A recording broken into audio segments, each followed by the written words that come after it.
Today I'm going to talk about all things manifestation, and I'm going to give you live examples from my life as to how these things have or have not worked out for me. I'm going to talk about mistakes that people commit while manifesting, and I'm pretty sure that everyone who's trying to manifest or is facing certain problems with it will be able to learn something or the other from it.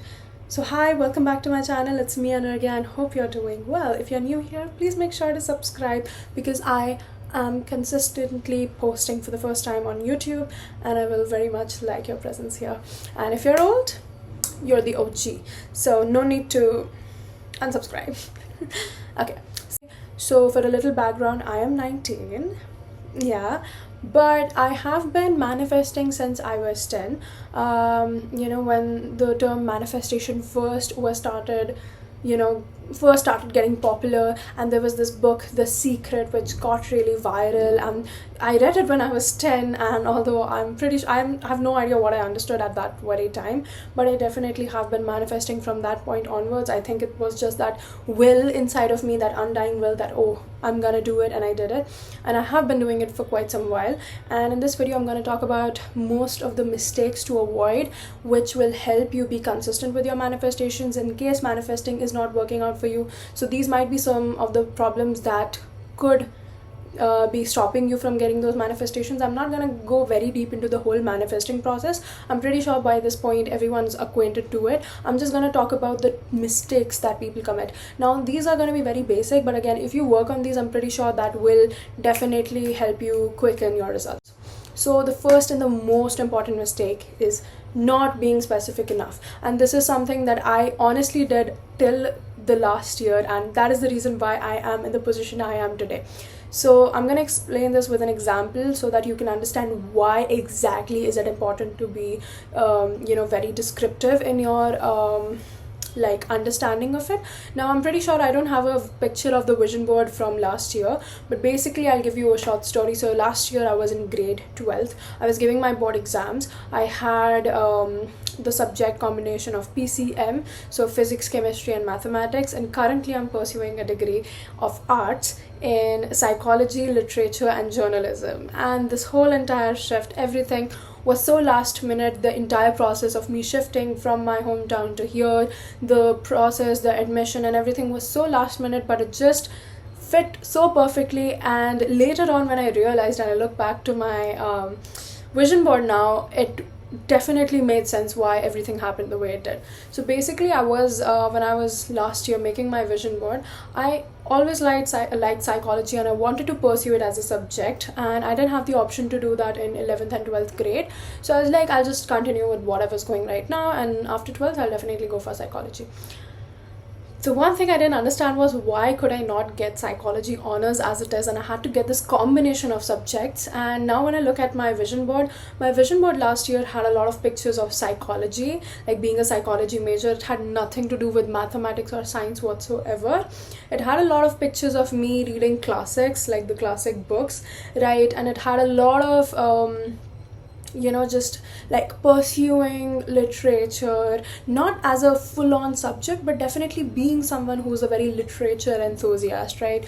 Reading, writing and whatnot, like all of that. And I want to be very literate when it comes to English and overall literature stuff, right? So that just turned out the way where I ended up being an English major too. Now this was all understandable because these two things were the ones that I really wanted to pursue, but the one where it actually got confusing for me was journalism. I'm like, okay, I understand I manifested psychology, I manifested literature, where did journalism come from? If you know me, and I think I've even put a video about Gilmore Girls on my page, so the show Gilmore Girls, right? If you don't know, then I don't know what rock you're living under, but basically the main character Rory Gilmore, I obviously related to her. I'm pretty sure every girl does at some point in her life, and she pursued a degree in journalism. And I had a lot of pictures of her on my vision board as well, and specifically of her in the show from the time when she was in Yale pursuing journalism, right? So that definitely made a lot of sense. Now that I look back at it, I'm like, yeah, season 5, Rory Gilmore pursuing journalism, doing all of that, and I was like, yeah, it makes sense, because I was given the option to choose my subjects, and I don't know what got inside me to choose journalism, because it's definitely not that much of a cup of tea for me. I'm not that social of a person to pursue something like this in the long run. But now that I think of it, it all makes sense. So the thing that I'm trying to say here is, now this does not specifically apply to just vision boards. Vision boards are definitely a very important part of it, but again, if you just look around anywhere, in terms of any manifestation method you're going for, whether it's affirmations, visualization, scripting, journaling, whatever, you want to make sure to get the details, think of the details and get them right, until and unless the details are not that mandatory to you. So I never really thought of my college life in specific. All I wanted was to have a good social life in college. So a good social, by a good social life, I meant balanced. Not, I didn't want to be the kind of person who had such a big group of friends to the point where she always had the fear of missing out with them. I wanted to have a few intimate friends, a few acquaintances and something, so that, when I want to, I can go out, I can have fun, I can do certain things. But when I don't want to, when I want to have my own space, I can do that too. I wanted to have those few intimate connections, because definitely having a lot of connections drains me out. And now that I think about it, definitely that that is somewhat what is I think that's pretty much what my social life in college is so far. And I try to manifest that. I manifested a lot of different things when it comes to my money thing, the tarot, the career and everything. But when it came to college, I definitely did not have an idea, because even in 11th 12th grade, I knew for a fact that I wasn't going to continue being in STEM, but also I was not sure. It was always a very, we'll see later, we'll think about it later. So I never really got to the entire deciding process until I was done with my board examinations, and I actually had to straight up pick subjects for my college degree. So that flowed the way it did. But again, if I wanted to, I could have made it more specific, and life could have been a little different here. Do I wish it to be differently? No. But do I think it could have gotten me into certain trouble if I were to be in a different situation from where I am right now? Yes. So one thing you want to make sure is to be very specific as you can. Don't stress about it to the point that, oh, if I don't get all of this right, then something bad will happen. No, it won't. It will flow naturally according to wherever you can naturally fit. So that is something that will be made sure of. But again, if you have the ability to manifest it specifically, why wouldn't you take that, right? So if I wanted to, I could have just had a psychology major as it is, and I could have focused on other things differently, right? But again, I'm very grateful and very happy to be at the position that I'm currently in. But again, it can be different for you, and you might want to look into that when you're doing that, right? So whatever, for example, whatever your goal is, you want to make sure to get all the details right. So if your goal is to make a specific amount of money every month, you want to make sure that you are specifying how you're making that money, because again, you might get a source of income, but you might not very much like that there is a possibility that might happen. So you want to make sure to list down all the possibilities of how it's going to happen, where it's going to happen, how much are you going to work for that money, is it going to be something that's fixed, or will you be able to like increase, decrease it, whatever, is it going to be a flexible way of earning money, what are going to be the other benefits, are you getting a job for this, are you starting your own business for this, what are the future prospects of this, and everything like that. Like, try to cover as much detail as possible, because again, the clearer picture you have in your mind, it will be more easy for you to manifest, and again, you'll get exactly what you asked for. So you know that it's not something that just randomly happened. Because for me, although I know everything in my life is due to manifestation, and so is for everyone else, but again, for the skeptics, right? Second of all, the second most common mistake is your environment. Now, if you see this bed here, the corner bed is my bed in the room. I am in a 3 sharing room. So this corner bed is mine. And if you look at it on my table, you can see there's a lot of books, there's a lot of classics, because like I said, I wanted, my vision board also had a lot of, pictures of classics, me reading and being surrounded in that arena and all of that in my vision board, and I made sure to make my environment look like that. Do I read every single day? No. Do I try to? Yes. And does it get easy because of my books being around? Yes. Second of all, if you look at my space here as well, it's kind of decorated a little. I have put in a lot of random mood pictures, right? This is not my vision board. My vision board's there, and that has exactly everything that I want to manifest. This is not my vision board. I didn't have to be strict enough with this, and this is not like something that I've strategically thought of, that these are the pictures I'm going to place, and I'm going to place them this specific way to make this work and whatnot. No, this was very random. I just randomly placed them anywhere I wished for. But again, the one thing you do want to keep in mind is that, for example, these pictures here, they have a certain aesthetic about them, they have a certain appeal about them, the things that I mentioned in there, all of these things I would like to have. Again, this is not something I'm actively trying to manifest. There's a few pictures of like random jewelries in there. There's Lana Del Rey's album Ultraviolence. That doesn't mean I want ultraviolence in my life, but the aesthetic that I'm talking about, the kind of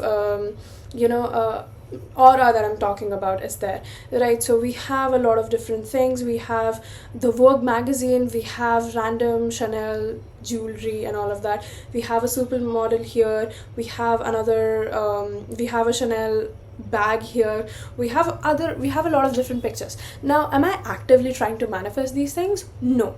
Do I think about them every time I go to sleep? No. But again, do these pictures sort of set the mood for me? I want to be associated with a life like this, so I have surrounded myself with pictures like this. It doesn't mean I'm not like currently like, oh, this is my time frame, I have to manifest this year.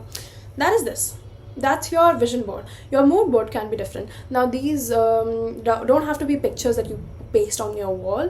These could have to do with the posters you have around your room, the kind of aesthetic you have in your room. For example, even if you see, I have a maroon satin shade because that's just the way I like it, so I usually have either a maroon satin shade on here or a black one.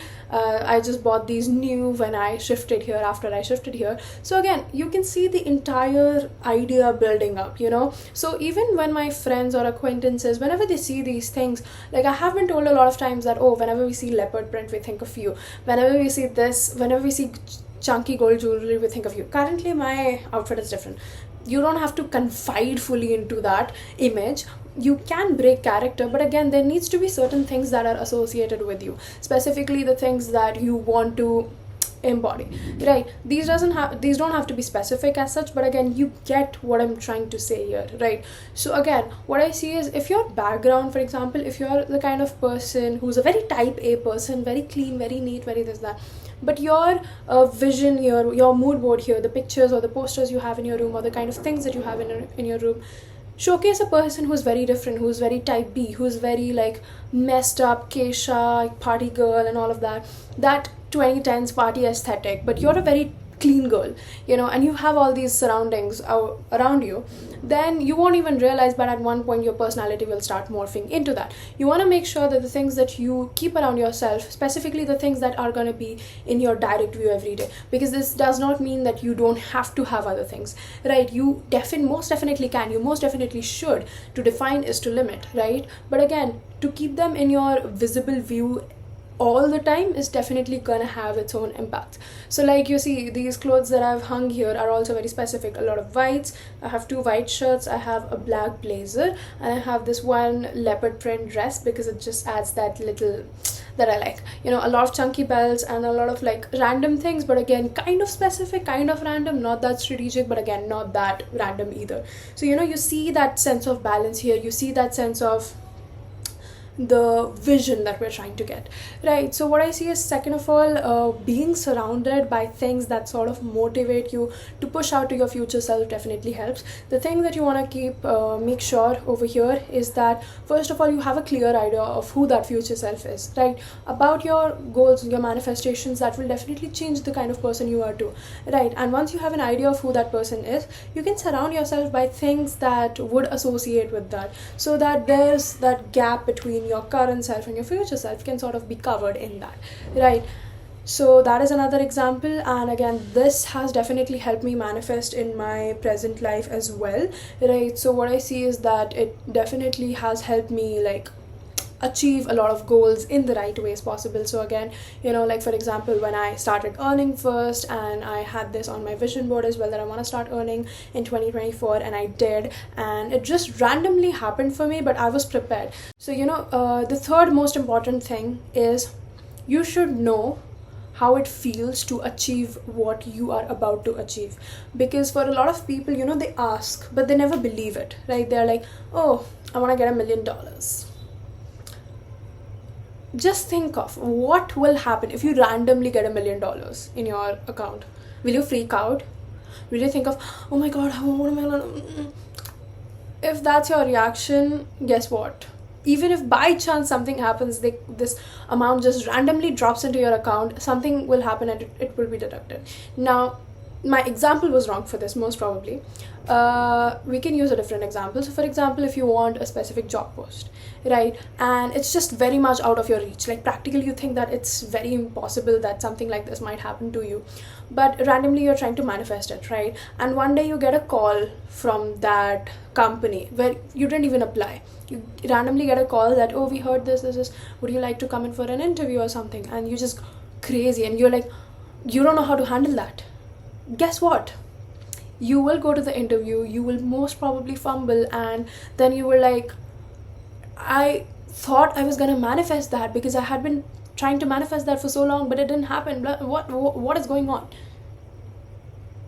Were you prepared for that opportunity? Why were you not prepared? Because you didn't really believe that it was gonna come in. So another thing, the most important thing that I'm gonna say here is that once you have an idea of the goals that you want to achieve, it is very important for you to take that feeling in of what it feels like to achieve every single one of those goals, and how would you react if you were to achieve them. The minute that idea starts becoming more and more common to you, more and more normal to you, when those things actually come in, you won't feel that surge of it will be very much like, yeah, I'm very happy, I'm very glad, oh my god, this is so great, but I deserve that. And I was expecting that. That is what manifestation is about. So if you're not doing this, if you're not ready for your manifestation, first of all, it will not come in. By chance, if the universe is testing you and it does come in, which it does a lot of time, you know, the universe, if you're asking for something, it might give you a little glimpse of it to see if you're ready or not. And if you're not ready, it will be taken away, and then you'll have to like wait for it. And it's like more difficult to manifest it the second time, because now you know what the rejection feels like. So, you know, you have to first unlearn the rejection, and then you have to learn that newly, if you know what I'm trying to say, right? So, for example, if you've already fumbled an interview once, the second time you will be underconfident. You will be even more anxious than the first time. So it's very important to take those opportunities seriously. When you have a goal, a manifestation in your mind, it's very important to think of what it would feel like if it were to come true, and be prepared for it, because it will. That's the entire point of manifestation. I don't know why people don't understand this. If I have a picture of a model here now, do I have any experience? No. Do I have the body for it right now? Currently, no. Do I have the height? I am 5'5", barely. So no. Do I have any other like physical features? My face is very asymmetrical. My hair is not shiny enough, like when you look at the stereotypical features of a model. But if an opportunity comes in, will I shy away? No, I will present myself. I will be present there for that opportunity. Do I have my shots and everything ready? No. Am I working towards it? Yes. Am I actively looking for a job? No. But if it comes in, I know I have to be prepared, and I will be. I won't be like, I can't believe this is happening. Oh my god, I don't deserve. You are literally telling the universe that you don't deserve it. Take it away from me. I'm not ready for this. And they will. And then you act surprised, and then you're like, why is it not working for me? Because of this. So it's very important to rewire that brain, to rewire that mindset, because that is everything.